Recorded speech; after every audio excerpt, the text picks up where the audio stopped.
Good morning, children. Today in EVS, we are going to start a new chapter, lesson 13, conservation of natural resources.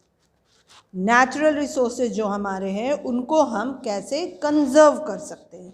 Okay? And in this particular chapter, we are going to discuss about what are natural resources, then what are different types of natural resources, how are various resources useful to us, then how can we conserve our natural resources. Okay, so let's move on. First is natural resources. होता क्या है बच्चों? Natural means whatever we get from the nature. Nature के द्वारा जो भी हमें मिलता है, those all are known as natural. और resources children, resources means by nature. Nature के द्वारा हमें God के द्वारा कुछ resources provide किए गए हैं. Those resources are only known as natural resources. Like water. Water जो है वो क्या ह्यूमन बींग्स ने उसे जनरेट किया है या फिर क्रिएट किया है? No, it is a natural resource. ये गॉड ने क्रिएट किया है हमारे लिए. देन प्लांट्स, फॉरेस्ट, ये सारे जो है ना, ये सारे नेचुरल रिसोर्सेज हैं हमारे लिए जो कि गॉड ने क्रिएट किया है. So if something is natural it means that it comes from nature. जो भी नेचुरल है वो सब कहाँ से हमें मिलता है? नेचर के द्वारा.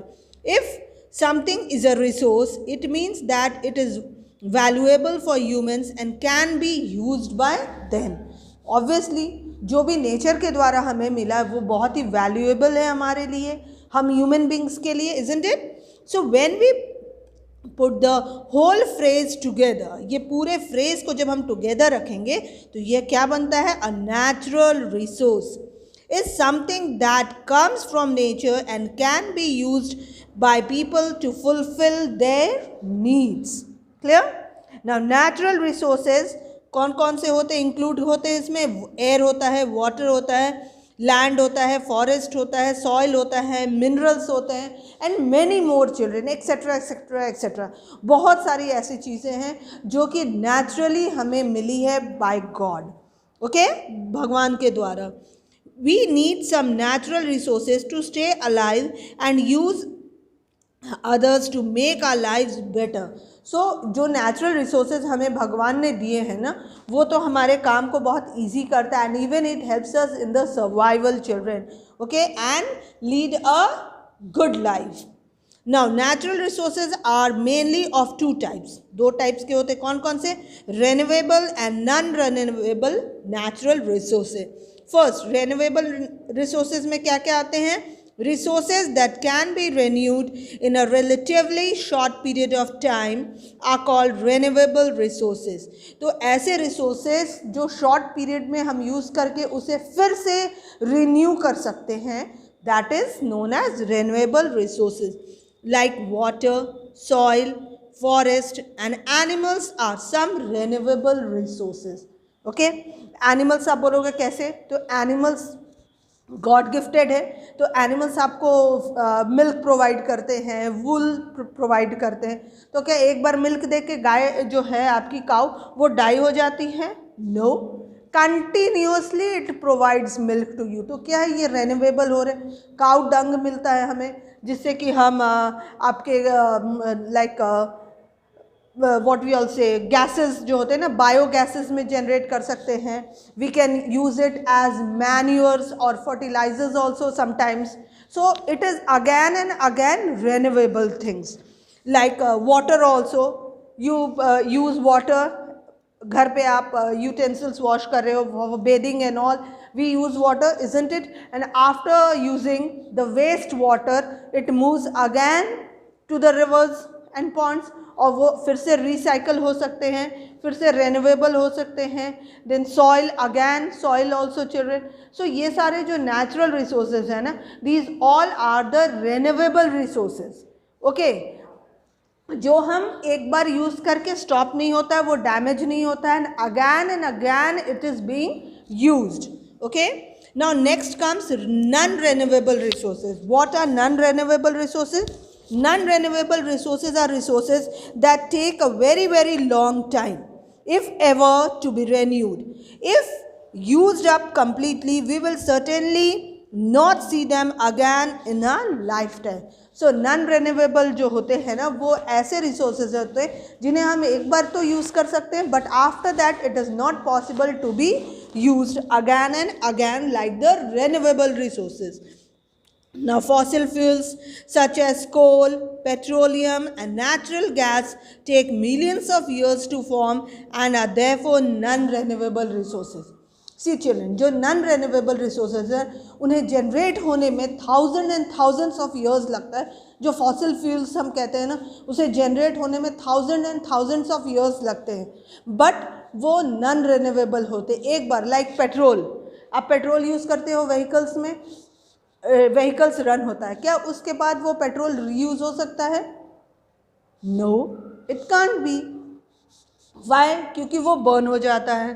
कोल आप उसे यूज़ करते हो, बर्न करते हो फॉर कुकिंग एंड बड़े बड़े फैक्ट्रीज़ में, कंपनीज़ में यूज़ होते हैं, तो उसके बाद उसका क्या यूज़ होता है? फिर से वो कोल वापस से यूज़ में आता है?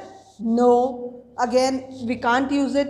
So these are the non renewable resources, natural resources जो कि दोबारा से यूज़ नहीं हो सकता है. Clear? Next comes forest. Forest क्या है आपका? नेचुरल रिसोर्सेज है. Okay, a forest is a large area covered with trees. Every continent except Antarctica has forest. Antarctica के अलावा और भी जो जितने भी कॉन्टिनेंट्स हैं ना वर्ल्ड में, सब जगह आपको फॉरेस्ट मिल जाएंगे. फॉरेस्ट क्या होता है? जब group of trees, okay, when they grow in a large quantity on a vacant land, एक वैकेंट लैंड है, वहाँ पर जब लार्ज नंबर में ट्रीज ग्रो होते, वहाँ जनरली ह्यूमन्स नहीं आपको मिलेंगे रहते हुए, hardly sometimes you can find.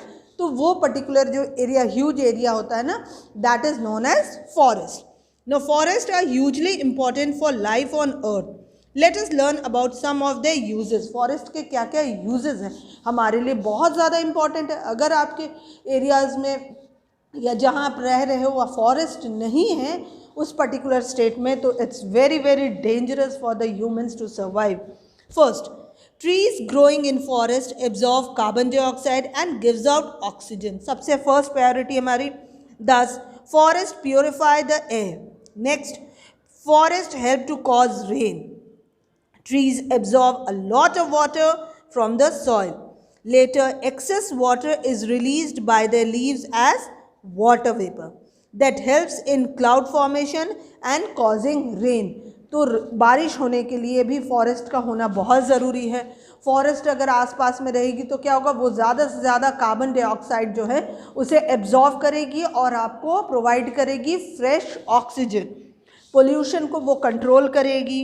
Then soil erosions को भी वो कंट्रोल करेगी. फॉरेस्ट है, घना जंगल रहता है, तो वहाँ पे रेन वाटर या फ्लड बहुत कम आ सकता है, तो सॉइल इरोजन्स होने के चांसेस बहुत कम रहते हैं.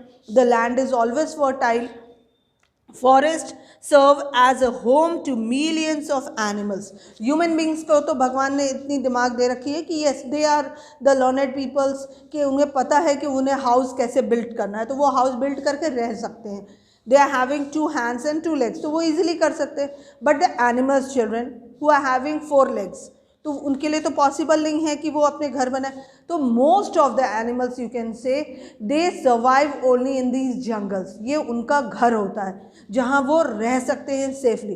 क्या जहाँ पे ह्यूमन एरियाज़ है, द एरियाज़ वे ह्यूमन्स जो आपके रहते हैं ह्यूमन्स, उस एरिया में जो एनिमल्स है like lion, tiger, elephant, leopard, क्या ये सर्वाइव कर सकते हैं? No. They will also harm the humans and even the humans they will harm them. So it's not possible. इसलिए गॉड ने बनाया है कि फॉरेस्ट जो है, नहीं कहते जंगल से आए हो क्या, means you are not having any manners. Animals के पास तो मैनर्स होते नहीं, उन्हें तो कोई नहीं सिखाता. तो एनीवेयर, सब जगह उनका घर रहता है, जहाँ मन करे वहाँ वो रह जाते हैं, जहाँ मन करता है वहाँ पर सो जाते हैं. So but the humans they are having a proper life style. That is why forest is known as a homes for many millions of animals. They provide food and shelter to a wide variety of animals. Without forest, many of them would die. अगर forest नहीं रहेगा तो क्या होगा? उनमें से बहुत सारे ऐसे animals हैं ना, आज भी आप देख लो extinct animals जो है ना, वो क्यों हो रहे हैं? Because of lack of forest. बहुत सारे फॉरेस्ट हैं, उन्हें डिफॉरेस्टेशन किया जा रहा है, कटिंग डाउन ऑफ ट्रीज हो रहे हैं. क्यों? Human needs the land. To survive. तो वो फॉरेस्ट को काटा जा रहा है, बड़े बड़े फैक्ट्रीज को बनाया जा रहा है वहाँ पे। So it is very danger for those particular animals to survive in. Now by providing shade and storing carbon, forest help in checking global warming. Next, forests also help in soil improvement. Some kinds of trees have an ability to return nitrogen to the soil through root decomposition or shedding leaves. Leaves shed हो रहा है तो उससे भी मैंने कहा ना soil erosions में वो आपके स्टॉप करने में हेल्प करते हैं। और फिर जो लैंड होता है वहाँ का फॉरेस्ट का वो बहुत ज़्यादा फर्टाइल रहता है। जो डेड लीव्स या फिर स्टेम्स आपके ब्रांचेस गिरते हैं तो उससे भी फॉसिल्स भी जनरेट होते हैं, वहाँ पे आपके क्रिएट हो जाते हैं, मैन्यूअल्स बनते हैं, and the land becomes fertile. Forest also provide us many useful things and some of them are, क्या क्या मिलता है हमें? टिम्बर मिलता है, isn't it? लकड़ियाँ मिल जाती हैं which is used as furniture, plywood, paper मिलता है हमें, देन बैम्बूज मिलते हैं जिससे फॉडर बनते हैं, बास्केट्स बनते हैं, पेपर बनते हैं, पल्प बनते हैं, ये सब बैम्बूज से बनते हैं। Then we get cane, uses walking sticks में यूज़ होता है, मैट्स में, पिक्चर फ्रेम्स में यूज़ होता है। देन रबर कहाँ यूज़ होता है? टायर्स में, शूज़ में, इरेजर्स, बॉल्स, इस टाइप के जो भी रबर प्रोडक्ट्स है वो हमें ट्रीज से मिलते हैं। Then we get fruits, examples mango, orange, pear, guava etcetera, grapes and all. Then children gum मिलता है हमें, वो गम आपके ट्रीज में से ब्रांचेस जो होते रहते हैं ना, उनके बार्क होते हैं, उनमें से गम मिलता है। गम कहाँ यूज़ होता है? एडेसिव्स में यूज़ होता है, च्युइंग गम्स में यूज़ होता है। Then we get many medicinal plant, आपने सुना होगा ना बहुत सारे मेडिसिनल प्लांट्स रहते हैं ना वो फॉरेस्ट में ही पाए जाते हैं, वो जनरली आप अपने घर में नहीं लगा सकते हो। सो एग्जाम्पल्स में है amla, Ashoka, ashwagandha, this types of many plants, medicinal plants we get from the forest. Then we get fibre में जूट है, कॉयर है, used in sacks, ropes etcetera. Then we get the floss कहाँ यूज़ होता है? कॉटन, वूल्स में, mattresses में, pillows में use होता है। नेक्स्ट इज ऑयल्स में भी, ऑयल बनाने में different kinds of oils are also made with branches of trees या लीव्स में से क्रश करके, उसके स्टेम्स जो होते हैं उसको क्रश करके उनमें से मिलता है, लाइक कैम्फर, सैंडलवुड, इस टाइप के चीज़ें जो हैं, these all are the products you can say children जो डिफरेंट ट्रीज़ हमें प्रोवाइड करते हैं। और ये जो पर्टिकुलर ट्रीज़ है ना, ये डिफरेंट टाइप्स के जो ट्रीज़ हैं, this trees you can't find generally in your localities, you can find them only in the big forest areas children. Clear? Now next comes conservation of forest. Forest को हम लोग कैसे conserve कर सकते हैं, कैसे बचा सकते हैं? Okay, in spite of their multiple uses, forests are being cleared all around the world for a number of reasons. People are clearing forests to use the wood or to make way for farming or development, as I have explained you earlier. Now, deforestation is taking away our most precious resource. We can conserve forest in the following ways. कैसे कैसे हम अपने forest को conserve कर सकते हैं? A large scale cutting of trees should be prevented by making tough laws. बहुत सारे tough laws बनाने चाहिए हमें, जिसके वजह से लोग stop करें cutting down of trees, थोड़े कम quantity में cutting करें ताकि control हो सके. Next comes block cutting is a good method of preserving forest. In it, afforestation and deforestation is carried out simultaneously. Next, trees in forest should be protected from diseases and pests. हमें जो trees है ना वहाँ पे forest में होते, उन्हें हमें proper care करना, जो forest departments होती है ना, which is created by the government, उन्हें यही काम दिया गया है कि to look after the forest. forest में जो medicinal trees हैं, बड़े बड़े पेड़ होते हैं ना, उनका केयर करना। अगर किसी पेड़ को बीमारी हो गई है या फिर कुछ इन्फेक्शन हो गया है, इन्फेक्टेड हो गए हैं, तो उन्हें मेडिसिन देकर आप उन्हें अच्छे से रख सकते हो, so that they will help us more and more. Then trees infected with diseases like rust हो जाता है, स्मट एंड विल्ट आ जाता है, उसमें should be removed. Forest fires are a major cause of forest destruction. Yes children, this is natural. Forest में fires भी लगता है, जब बहुत ज़्यादा हीट होती है तो क्या होता है, हीट से क्या होता है, ड्राइड लीव्स जो रहते हैं ना, दे कैच फायर. जो सन रेज आती है उससे क्या होता है, they catch fires. So this is also a major cause of forest destruction. Now these happen because of the negligence of man and sometimes due to natural causes.